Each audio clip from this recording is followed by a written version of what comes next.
यार brilliant study.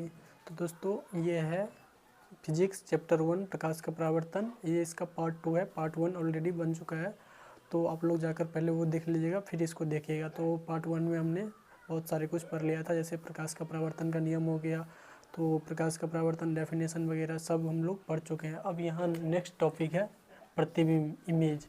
तो देखिए इमेज क्या होता है। इमेज ये किसी बिंदु स्रोत से आती हुई प्रकाश की किरणें दर्पण से परावर्तन के बाद, या तो ये दर्पण से परावर्तन या फिर आप कह लीजिए लेंस से होगा तो अपवर्तन। दर्पण से होगा तब तो परावर्तन होगा, और लेंस से होगा तो अपवर्तन के बाद एक दूसरे को जिस बिंदु पे काटती हैं, उस बिंदु पे काटती हैं या काटती हुई प्रतीत होती है, तो उसी को हम लोग प्रतिबिंब कहते हैं। तो देखिए वही लिखा गया, किसी बिंदु स्रोत से आती हुई प्रकाश की किरणें दर्पण से परावर्तन के बाद या लेंस से अपवर्तन के बाद, अगर दर्पण से है तो परावर्तन होगा, लेंस से है तो अपवर्तन होगा। और परावर्तन अपवर्तन क्या होता है वो तो आपको मैं पढ़ा ही चुका हूँ पिछले वीडियो में, तो वो पहले आप जाकर देख लीजिएगा, तभी ये समझ आएगा थोड़ा अच्छा से। तो यही है किसी बिंदु स्रोत से आती हुई प्रकाश की किरणें दर्पण से परावर्तन या लेंस से अपवर्तन के बाद जिस बिंदु पर एक दूसरे को काटती हैं या जिस बिंदु से आती हुई प्रतीत होती हैं, या तो एक दूसरे को काटती हैं या फिर आती हुई प्रतीत होती हैं। तो यहीं पे हो गया दो टॉपिक, काटती हैं और आती हुई प्रतीत होती है। मतलब एक काटती हैं तो एक वास्तविक में काटती होगा, और एक आती हुई प्रतीत मतलब हम कल्पना कर सकते हैं। तो यही इसका दो टॉपिक होता है जो प्रतिबिंब का प्रकार। पहले हम ये जान लेते हैं। तो यही परिभाषा से ही छुपा हुआ है, प्रतिबिंब दो प्रकार के होते हैं। तो किसी बिंदु स्रोत से आती हुई प्रकाश की किरणें दर्पण से परावर्तन के बाद जिस बिंदु पे एक दूसरे को काटती हैं या जिस बिंदु से आती हुई प्रतीत होती है, उस बिंदु को उस बिंदु स्रोत का प्रतिबिंब कहते हैं। अब देखिए तो प्रतिबिंब का परिभाषा हो गया। अब इसका प्रतिबिंब का प्रकार है। तो प्रतिबिंब का प्रकार जो है ना, वो प्रतिबिंब दो प्रकार के होते हैं। तो एक वास्तविक प्रतिबिंब होता है, काल्पनिक प्रतिबिंब होता है। तो चलिए पहले इसको हम जान लेते हैं, वास्तविक प्रतिबिंब क्या है। तो देखिए वास्तविक प्रतिबिंब जो है ना, किसी बिंदु स्रोत से आती हुई प्रकाश की किरणें दर्पण से परावर्तन के बाद जिस बिंदु पर एक दूसरे को वास्तव में कट करे। किसी बिंदु स्रोत से ना प्रकाश की किरणें किसी बिंदु स्रोत से, आगे हम इमेज बनाकर आपको दिखाएंगे, तो किसी बिंदु स्रोत से प्रकाश की किरणें परावर्तन के बाद एक दूसरे को जिस बिंदु पे वास्तव में जो कट करता है ना, वास्तव मानी कि रियल में कट करेगा, तो उसी को हम लोग कहेंगे वास्तविक प्रतिबिंब। तो यही लिखा होगा, किसी बिंदु स्रोत से आती हुई प्रकाश की किरणें दर्पण से परावर्तन के बाद जिस बिंदु पे एक दूसरे को वास्तव में प्रतिच्छेद करती हैं या कट करती हैं, बात एक ही हुआ, प्रतिच्छेद करती है, उस बिंदु को उस बिंदु स्रोत का वास्तविक प्रतिबिंब कहते हैं। अब देखिए काल्पनिक में क्या होगा, तो ये तो वास्तविक यानी कि रियल नाम, वास्तविक नाम से प्रत्यक्ष का परिभाषा है जो वास्तव में कट करे। ये काल्पनिक है, मतलब कि हम लोग कल्पना करते हैं कहाँ काटता होगा नहीं काटता होगा, कल्पना करते हैं, तब उसका इमेज बनता है। तो आगे हम इमेज आपको दिखाएंगे, पहले आप ये परिभाषा देख लीजिए। तो जिस बिंदु स्रोत से आती प्रकाश की किरणें दर्पण से परावर्तन के बाद जिस बिंदु से आती हुई प्रतीत, देखिए आती हुई प्रतीत होती है, मतलब प्रतीत होता है जो, हाँ कल्पना हम लोग करते हैं, जो आती हुई प्रतीत होती है, तो उस बिंदु को बिंदु स्रोत का काल्पनिक प्रतिबिंब कहते हैं। अब देखिए समतल दर्पण में प्रतिबिंब का निर्माण कैसे होता है। ये मोस्ट टॉपिक है, मोस्ट इम्पोर्टेंट टॉपिक है, ये एग्जाम में पूछा जाता है। ठीक है, समतल दर्पण में प्रतिबिंब का निर्माण। देखिए तो ये आपका हो गया एक समतल दर्पण, इसको हमने पेंट कर दिया। यहाँ पे एक मान लीजिए बल्ब होगा, ये तो कल आपको बताया भी थे, तो बल्ब से एक रोशनी आ रही होगी। ठीक है, तो एक यहाँ ये पड़ा, ठीक है, बीच में थोड़ा पड़ना चाहिए, यहाँ पड़ा। ठीक है, अगर ये यहाँ पड़ता है तो यहाँ से ये आपतन बिंदु होगा, यहाँ से ये टकरा कर वापस यहाँ लौटता है। ठीक है, और यहाँ से एक अविलंब है, वो तो आपको पता ही होगा। तो ये हो गया आपतन कोण, ये हो गया परावर्तन कोण, दोनों कोण बराबर है। तो देखिए यहाँ जो बल्ब है वो चारों साइड रोशनी दे रहा है, यहाँ भी दे रहा है। हमें प्रतिबिंब बनाना है। प्रतिबिंब कैसे बनता है, जब दो इमेज एक दूसरे के दो बिंदु कट करेगा तभी इमेज बनेगा। तो बिंदु वही देखना है कहाँ कट करेगा। तो इसमें देखिए यहाँ से भी मान लेते हैं हम एक किरण गया होगा, ऐसे करके, ठीक है, ऐसे करके यहाँ भी गया होगा। चलिए ठीक है, अच्छी बात है। अब देखिए यहाँ गया है, क्या एक दूसरे को, ये अगर ऊपर जाएगा, मान लीजिए ये ऊपर जाएगा तो ये ऐसे भागेगा, ये और ऊपर जाएगा, ये और ऊपर, मतलब दूरी हमेशा बढ़ता जाएगा। तो एक दूसरे को ये तो कट नहीं कर रहा है, मतलब इमेज अभी नहीं बनने वाला है। ठीक है, तो देखिए अब इसका उपाय क्या है, हम मान लेते हैं, मानने के लिए इसको हम दर्पण के पीछे मान लेते हैं। ठीक है, ये अगर ये ऐसे जाता, ठीक है, और ये यहाँ से आपतन बिंदु से ऐसे आता, ठीक है, तो ये देखिए यहाँ पे कट किया, ये आपका ऑब्जेक्ट हो गया एक कोई वस्तु, और यहाँ पे इमेज बना है। तो ये देखिए माने हैं, दर्पण के पीछे बनाए हैं, मतलब हम काल्पनिक किए हैं, काल्पनिक की कल्पना किए हैं, जो हाँ ऐसे होता तो फिर यहाँ कटता, तो हम लोग कल्पना किए हैं तो यहाँ इमेज बना है, इसीलिए इसे काल्पनिक प्रतिबिंब कहते हैं। ठीक है, काल्पनिक प्रतिबिंब कहते हैं। अब देखिए, ये तो आपका प्रतिबिंब का निर्माण देख लिया। अब इसका गुण, जो कि बहुत ही इंपॉर्टेंट है, क्वेश्चन बार बार इसका पूछा जाता है। ठीक है, तो ये गुण आप लोग देख लीजिएगा, बहुत ही आसान है, जो कि इसी जो ये इमेज बना है ना, इसी से मिलता जुलता रहेगा। देखिए, समतल दर्पण द्वारा बने हुए प्रतिबिंब काल्पनिक होते हैं। तो अभी तो आपको बताया ही, इसमें दर्पण, समतल दर्पण में प्रतिबिंब बनता है, कैसा बनता है? काल्पनिक बनता है। काल्पनिक जब भी प्रतिबिंब बनेगा वो सीधा रहेगा। ठीक है, तो काल्पनिक और सीधा होता है, ये एक हो गया आपका गुण। समतल दर्पण द्वारा प्रतिबिंब, इसमें प्रतिबिंब दर्पण के जो ना पीछे बनता है। तो ये देखिए, ये तो दर्पण का फ्रंट हो गया, लेकिन हम तो कल्पना किए थे पीछे, तो यही बात लिखा हुआ है, समतल दर्पण द्वारा बने प्रतिबिंब काल्पनिक और सीधे होते हैं और दर्पण के पीछे बनते हैं। तो ये दो हो गया इसका गुण।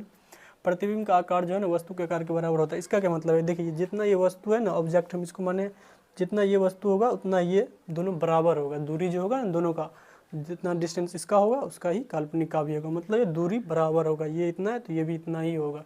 तो वही है, वस्तु का प्रतिबिंब का आकार और वस्तु का आकार बराबर होता है। प्रतिबिंब पार्श्विक रूप से उल्टा होता है। अब इसका क्या मतलब है? पार्श्विक रूप से उल्टा होता है। तो मान लीजिए कि यहाँ पे समतल दर्पण है, ठीक है, अगर मैं अपना ये बायां हाथ उठाऊंगा ना तो ये दायां साइड की दिखाएगा, तो उसी को कहते हैं पार्श्विक उल्टा। तो ये हो गया आपका पार्श्विक उल्टा बनता है। इसे पर्दे पर प्राप्त नहीं कर सकते हैं। तो भाई इसे पर्दे पे कैसे प्राप्त कर सकते हैं? क्योंकि ये तो पर्दे के पीछे बना है ना। पर्दे प्राप्त तभी करेंगे जब उसको फ्रंट साइज में रहेगा, तो ये इसे पर्दे पे प्राप्त नहीं कर सकते, क्योंकि ये तो दर्पण के पीछे बना है। दर्पण के पीछे बना है तो उसे पर्दे पे कैसे प्राप्त कर सकते हैं? कभी नहीं कर सकते हैं। तो इसलिए इसे पर्दे पे प्राप्त नहीं कर सकते, क्योंकि ये काल्पनिक होता है, क्योंकि हमने कल्पना करके बनाया है, तो पर्दे पे प्राप्त करने का सवाल ही पैदा नहीं होता है। इसके बाद दर्पण जो है ना, प्रतिबिंब दर्पण के उतना ही पीछे बनता है जितना वस्तु दर्पण के आगे होता है। इसका क्या मतलब? ये देखिए, जितना ये आगे होगा ना उतना ये पीछे भी होगा। तो जितना आगे होता है उतना ही पीछे ही बनता है प्रतिबिंब। ठीक है, तो प्रतिबिंब जो है ना दर्पण के उतना ही पीछे बनता है जितना वस्तु दर्पण के आगे होता है। तो ये उसका हो गया 6 गुण। तो 6 गुण में से आपको ज़्यादा नहीं, 3-4 गुण पूछता है, 2 नंबर का रहता है। तो ये आप याद रख लीजिएगा, एग्जाम के लिए बहुत ज़रूरी है। चलिए अब नेक्स्ट टॉपिक देखते हैं। कहते हैं गोलीय दर्पण क्या है, गोलीय दर्पण किसे कहते हैं। तो देखिए, गोलीय दर्पण को समझने से पहले आप एक बार इसका फिगर देख लीजिए। ये मान लीजिए गोला है और बीच में एक केंद्र है। ठीक है, तो देखिए, वैसा दर्पण जिसका परावर्तक सतह है ना किसी खोखले, ये गोले, खोखले का मतलब क्या है? ये खाली है, इसमें कुछ है नहीं, ये खोखला है, पूरा खाली है। तो इसी को वैसा दर्पण जिसका परावर्तक सतह किसी खोखले गोले का, खोखले और ऊपर से गोले हो, वही एक भाग होता है, उसी को गोलीय दर्पण कहते हैं। ठीक है, अब देखिए, ये गोलीय दर्पण खोखले भाग है, तो यहाँ से अगर इसको ऐसे कट कर दे, ऐसे कट कर दे, तो उसी को हम यहाँ ऐसे लिखते हैं और इसको यहाँ पेंट करते हैं। तो इसको रजदी सतह, और जो यहाँ रहता है उसको परावर्तक सतह, परावर्तक सतह हो गया, जिसको पेंट किया और रजदी था। और यहाँ से कटे तो ऐसा बना, और यहाँ से काटे तो फिर देखिए ऐसा। थोड़ा मेरा डायग्राम वगैरह बहुत ही गंदा होता है, ठीक है, आप लोग मैनेज कर लीजिएगा। इसको यहाँ से काटे तो ये ऐसे बनेगा। ठीक है, तो ये देखिए, ये रजदी सतह इसके अंदर हो गया और ये इसके बाहर हो गया। तो यही इसका अब यहाँ से पता क्या चल रहा है, जो गोलीय दर्पण है ना, 2 तरह से कट रहा है, मतलब यहाँ दर्पण 2 तरह का है। तो यहीं से गोलीय दर्पण 2 प्रकार के होते हैं। ठीक है, तो गोलीय दर्पण 2 प्रकार के होते हैं, अवतल, उत्तल। देखिए, अवतल दर्पण किसे कहते हैं? वैसा गोलीय दर्पण जिसका परावर्तक सतह अंदर की ओर धंसा हो, अंदर की ओर धंसा हो। ठीक है, अब अंदर की ओर धंसा हो मतलब क्या हुआ? तो ये देखिए, ये आपका एक, ये हम यहाँ से काटे हैं ना, तो ये देखिए, ये तो आपका, अगर इसको नहीं काटे होते तो ये ऐसे करके पूरा रहता, और यहाँ पे केंद्र रहता। तो ये जिसका परावर्तक सतह है ना, परावर्तक सतह अंदर की ओर धंसा है, अंदर की ओर धंसा है, तो यही है अवतल दर्पण। तो वैसा गोलीय दर्पण जिसका परावर्तक सतह अंदर की ओर धंसा होता है उसे अवतल दर्पण कहते हैं। ठीक है, तो ये हो गया आपका अवतल दर्पण, इसी को कहते हैं। तो ये अंदर की ओर धंसा होता है। ठीक है, और इसका परावर्तक सतह अंदर की ओर धंसा होता है, अंदर की ओर होता है गोले के केंद्र, ये जो है ना गोले का एक केंद्र है यहाँ, इसके गोले के केंद्र की ओर होता है और मुड़ी होती है। और इसका जो प्रकाश की जो किरणें हैं ना, यहाँ आप देख लीजिएगा, मिटा गया है, इसका जो है ना मुड़ी होती है केंद्र की ओर, और प्रकाश की किरणें केंद्रित होती हैं। प्रकाश की किरणें जो है ना एक जगह जमा होती है, इकट्ठा होती है। तो केंद्रित का मतलब ये हो गया प्रकाश की किरणें एक जगह केंद्रित होती हैं और केंद्र की ओर मुड़ी होती है इसकी परावर्तक सतह। एक तो ये हो गया आपका, ये सब इसका विशेषता है। और ये प्रकाश की किरणें जो है ना, यह प्रकाश की किरणें को एक बिंदु फोकस, एक बिंदु को फोकस ही कहा जाता है, बिंदु को ही, तो एक बिंदु पर केंद्रित करता है और इसलिए इसे केंद्रित करता है, तो इसीलिए इसे अभिसारी, वही बात लिखा हुआ है केंद्रित करता है, तो इसीलिए इसे अभिसारी भी कहते हैं। तो केंद्रित करता है इसीलिए इसे अभिसारी कहा जाता है। ठीक है, यह प्रकाश की किरणें को एक बिंदु पर केंद्रित करता है, इसीलिए इसे अभिसारी दर्पण भी कहा जाता है। इसमें बनने वाली छवि जो है ना, वस्तु के दूरी के अनुसार वास्तविक, इसमें जो प्रतिबिंब बनता है ना, वस्तु के अनुसार, वस्तु के दूरी के अनुसार वास्तविक, आभासी, उल्टा, सीधा, बड़ी, छोटी, बहुत सारा, बड़ी, छोटी, उल्टा, सीधा, वास्तविक, आभासी, बहुत सारे बन सकता है। ठीक है, उपयोग के लिए आप जैसे इसका उपयोग कहाँ कहाँ होता है तो वो तो आपको जानना जरूरी है। तो उपयोग कहाँ कहाँ होता है, देखिए टेलीस्कोप होता है, सेविंग मिरर, जहाँ आप जैसे बाल वाल बनाने जाएंगे तो अपना शकल जो दिखते हैं ना वो इसी दर्पण रहता है, अवतल दर्पण ही रहता है। दूरबीनों में भी इसका उपयोग किया जाता है, टॉर्च में भी किया जाता है। ठीक है, अब देखिए उत्तल दर्पण। उत्तल दर्पण क्या है, वैसा गोलीय दर्पण जिसका परावर्तक सतह बाहर की ओर उभरा हुआ है। देखिए बाहर की ओर, ये तो रजदित सतह हो गया, रंगा हुआ है, रजदित सतह आप इसको बोलिएगा, जो रंगा होता है वो रजदित सतह, और जो रंगा हुआ नहीं रहता है वो दर्पण रहता है, उसे परावर्तक सतह कहते हैं। ठीक है, तो इसका परावर्तक सतह ये होगा। तो ये देखिए इसका, तो अगर यहाँ से अगर इसको अगर पूरा गोलैम बनाए, अगर मान लीजिए हम इसको नहीं काटे हैं, गोलैम बनाए तो यहाँ रहता, तो ये तो यहाँ है ना, बाहर की ओर इसका परावर्तक सतह, तो यही इसका डेफिनेशन भी होगी। आपको डायग्राम में ही डेफिनेशन छुपा रहता है। ठीक है, ये अंदर की तरफ उभरा रहता है, ये बाहर की ओर रहता है। तो ये देखिए वैसा गोलीय दर्पण जिसका परावर्तक सतह, परावर्तक सतह ये होगी आपका, इसे ही बोलते हैं परावर्तक सतह। ठीक है, परावर्तक सतह बाहर की ओर उभरा हुआ रहता है, उसे उत्तल दर्पण कहते हैं। तो इसका परावर्तक सतह है ना जो बाहर की ओर, गोलीय दर्पण तो गोला तो ये है, खोखले गोला हो, यहाँ केंद्र वगैरह है, लेकिन ये तो बाहर है, गोले से बाहर ही है, तो वही इसका परिभाषा हो गया। वैसा गोलीय दर्पण जिसका परावर्तक सतह बाहर की ओर उभरा होता है। अब इसका विशेषता हम देखिए क्या क्या है। इसकी परावर्तक सतह जो है ना बाहर की ओर, यानी कि गोले के बाहर की ओर होता है, जिसमें प्रकाश की किरणें फैलती हैं। इसकी जो बाहर की सतह है गोले के बाहर होती है, जिससे प्रकाश किरण जो है ना वो फैलता है। ठीक है, यह आने वाली किरण को अपसारी यानी कि डाइवर्ज करता है, जिससे प्रतिबिंब छोटा और सीधा बनता है। इसी कारण इसे अपसारी भी करता है, अपसारी दर्पण भी कहा जाता है। ठीक है, यह आने वाली किरण को डाइवर्ज करता है, इसलिए प्रतिबिंब सीधा छोटा बनता है, इसीलिए इसे अपसारी दर्पण भी कहा जाता है। इसमें बनने वाली छवि जो है ना हमेशा सीधी, छोटी, आभासी होती है। ठीक है, तो इसमें जो प्रतिबिंब बनता है ना, प्रतिबिंब, छवि का मतलब हुआ प्रतिबिंब, इमेज, तो इसमें जो बनता है ना वो हमेशा सीधी बनती है, छोटी बनती है और आभासी बनता है। ठीक है, उपयोग के लिए आप देख सकते हैं वाहन के साइड मिरर में, जो आपका वाहन जो रहता है उसमें एक साइड मिरर रहता है छोटा सा, उसमें आपको रास्ते का बैक का पूरा रास्ता दिखता है, तो वो यही होता है। तो उसमें देखिए कैसे दिखता है, मान लीजिए आपका पूरा रास्ता दिख जाता है, तो इसमें प्रतिबिंब कितना छोटा बनता है, क्योंकि पूरे रास्ते आप देख लेते हैं तो छोटा सा दर्पण में, तो इसीलिए इसका वाहन के रूप में मिरर होता है। और सुरक्षा मिरर, सीसीटीवी जो होता है ना वो इसके लिए भी दर्पण जो रहेगा ना, वो आपको पूरे रूम का आप देखेंगे वो आराम से निगरानी कर सकता है, क्योंकि एक छोटा सा कैमरा आपको पूरा रूम निगरानी कर सकता है। ठीक है, इसीलिए सीसीटीवी के रूप में भी होता है उपयोग। ठीक है, तो ये तो हो गया अब इसका अवतल दर्पण, गोलीय दर्पण और उत्तल दर्पण भी हो गया। अब इसका अंतर, अवतल दर्पण और उत्तल दर्पण में कुछ अंतर है, वो एग्जाम में पूछता है, वो अब नेक्स्ट टॉपिक चलिए देखते हैं। अब अवतल और उत्तल दर्पण में अंतर देख लेते हैं, ये 2 नंबर में पूछता है। तो आपको अंतर जब भी पूछे ना तो ऐसे ही बॉक्स बना देना है, एक साइड अवतल एक साइड उत्तल दर्पण लिख देना है, और इसका जो अंतर है वो लिख देना है। जिसके इसका जो है ना परावर्तक सतह जो अंदर की ओर धंसा होता है, तो हम इससे पहले देख लिए, तो वही इसका पहला अंतर हो जाएगा। इसका परावर्तक सतह बाहर की ओर उभरा होता है। इसमें प्रकाश की किरणें परावर्तन के बाद एक बिंदु पर मिलती हैं, और इसमें प्रकाश की किरणें परावर्तन के बाद फैलती हैं। ये एक बिंदु पर मिलती हैं और ये फैलती है अनेक बिंदु पर, मतलब अनेक दिशा में बोल सकते हैं।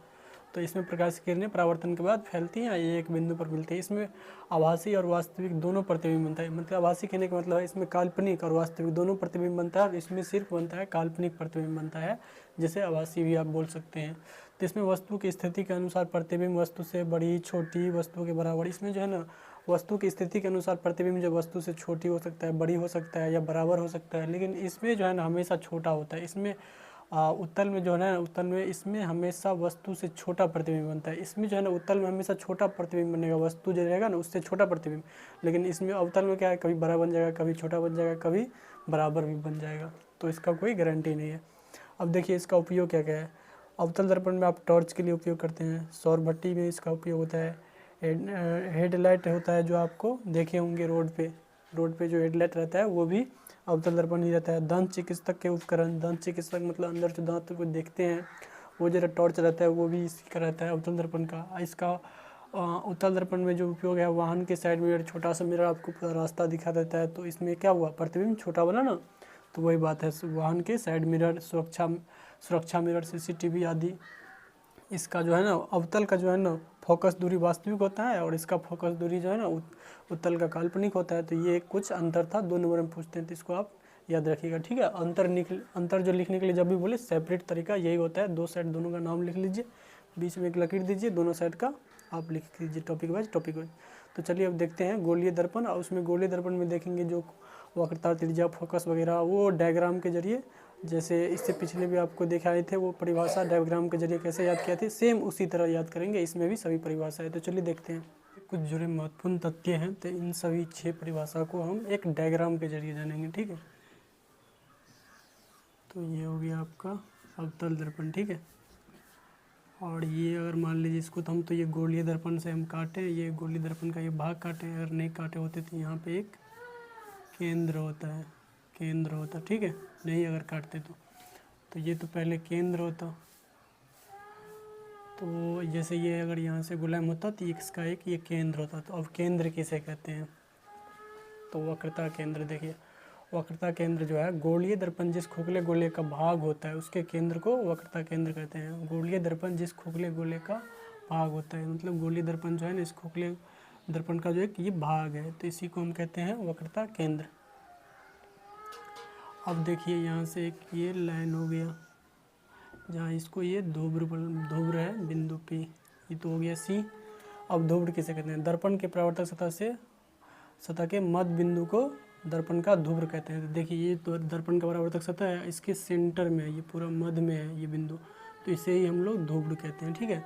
तो ये ध्रुव हो गया। अब देखिए मुख्य अक्ष या प्रधान अक्ष किसे कहते हैं, तो ये देखिए यहाँ से जो है ना ये जो यहाँ से यहाँ तक लाइन गया इसी को कहते हैं मुख्य अक्ष, प्रधान अक्ष। तो परिभाषा का क्या हो जाएगा, वक्रता केंद्र और ध्रुव को मिलाने वाली, यानी कि वक्रता केंद्र ये हो गया और ये ध्रुव को मिलाने वाली लाइन को हम लोग क्या कहते हैं, मुख्य अक्ष कहते हैं। लाइन बोल सकते हैं, रेखा बोल सकते हैं, बात वही है। यह दर्पण की मुख्य सममित धुरी होती है, यह दर्पण की मुख्य सममित धुरी होती है। और ये इसके बाद फोकस है। देखिए फोकस कैसे पता चलेगा, तो देखिए यहाँ से एक अगर आप टॉर्च देंगे तो ये लाइट इसके समांतर यहाँ जाएगा, मान लीजिए ये यहाँ गया, ठीक है, यहाँ से टकराएगा और यहाँ जाएगा, ठीक है। मान लीजिए और एक समांतर लाइट अगर यहाँ हम देंगे तो ये भी यहाँ से जाएगा और यहाँ से आएगा, ठीक है। आप अच्छा से डायग्राम बना लीजिएगा, मेरे से टेढ़ हो रहा है, ठीक है। और एक यहाँ से जाएगा मान लीजिए, क्योंकि लाइट यहाँ से भरेंगे तो बहुत सारा लाइट जाएगा और ये जाएगा तो यहाँ से ये परावर्तक सतह है तो यहाँ से ये टकराएगा भी, और टकराएगा तो ये देख सकते हैं एक बिंदु पे ये सभी यहाँ पे ये जहाँ पे जमा हो रहा था और लाइट जहाँ एक बिंदु पे जमा हुआ वहाँ पे चमक रहा था, फोकस कर रहा था, फोकस हो रहा था, वहाँ पे चमक रहा था फोकस। तो इसी को यहाँ पे मेन बिंदु का नाम दिया गया फोकस। तो ये देखिए इसका रेफरेंस कैसे, मुख्य अक्ष के समांतर आती प्रकाश से किरणें दर्पण से मतलब मुख्य अक्ष के समांतर अति प्रकाश किरण दर्पण के परावर्तन के बाद जिस बिंदु पर काटती हैं या काटती हुई प्रतीत होती हैं, तो वही है। देखिए मुख्य अक्ष के समांतर प्रकाश की किरण दर्पण से परावर्तन के बाद मुख्य अक्ष को जिस बिंदु पर काटती हैं या काटती हुई प्रतीत होती हैं, आप बोल सकते हैं उस बिंदु को दर्पण का फोकस कहते हैं, ठीक है। इसे F द्वारा दर्शाया जाता है, वक्रता केंद्र को C द्वारा दर्शाया जाता है, ध्रुव को P द्वारा दर्शाया जाता है। तो आप लोग देख लीजिएगा, ठीक है। तो ये हो गया आपका वक्रता केंद्र, ये हो गया फोकस और ये हो गया ध्रुव जिसे हम P से दर्शाते हैं। तो इतना हो गया। अब देखिए ये वक्रता त्रिज्या क्या है, तो वक्रता त्रिज्या केंद्र और ध्रुव के बीच की दूरी को वक्रता त्रिज्या कहते हैं। देखिए केंद्र और ध्रुव, तो यहाँ पे क्या हो गया, ये हो गया केंद्र और ये हो गया ध्रुव। तो इन दोनों के जो बीच की जो दूरी है ना उसी को कहते हैं वक्रता त्रिज्या और इसे R से दर्शाया जाता है, ठीक है। ये पूरा जो लाइन हो गया ये इसे R से दर्शाया जाता है, ठीक है। इसके बाद फोकस दूरी देखिए ध्रुव और फोकस के बीच की दूरी को फोकस दूरी के ध्रुव और फोकस, यानी कि ये हो गया आपका ध्रुव और ये फोकस, इन दोनों के बीच की दूरी को हम लोग कहते हैं फोकस दूरी। तो ये जो आपको तो देखिए वक्रता त्रिज्या जो आपका हो गया वक्रता केंद्र और ध्रुव के बीच की दूरी को वक्रता त्रिज्या कहते हैं। तो ये आपका वक्रता केंद्र हो गया और ये ध्रुव हो गया, इतना दूरी जो होगा ना पूरा वक्रता त्रिज्या हो गया, ठीक है। अब देखिए फोकस दूरी किसे कहते हैं, तो ध्रुव और फोकस के बीच की दूरी को फोकस दूरी कहते हैं। तो ये आपका हो गया ध्रुव और ये हो गया फोकस, मतलब इतने से दूरी होगा ना, इतना दूरी होगा आपका फोकस दूरी हो जाएगा, और इतना दूरी होगा वो पूरा वो आपका होगा वो कहता है त्रिज्या। तो उम्मीद करता हूँ ये वीडियो आपको पसंद आएगा, और पसंद होगा तो अपने दोस्तों में शेयर कीजिएगा। अब नेक्स्ट टॉपिक, इसका लास्ट टॉपिक बचेगा, जो हम प्रतिबिंब का निर्माण कैसे और किस किस जगह पर करते हैं उसका होगा। इसके बाद ये चैप्टर एंड हो जाएगा, तो अपने दोस्तों में जरूर शेयर कीजिएगा। चलिए मिलते हैं नेक्स्ट वीडियो में, bye, thanks for watching this video.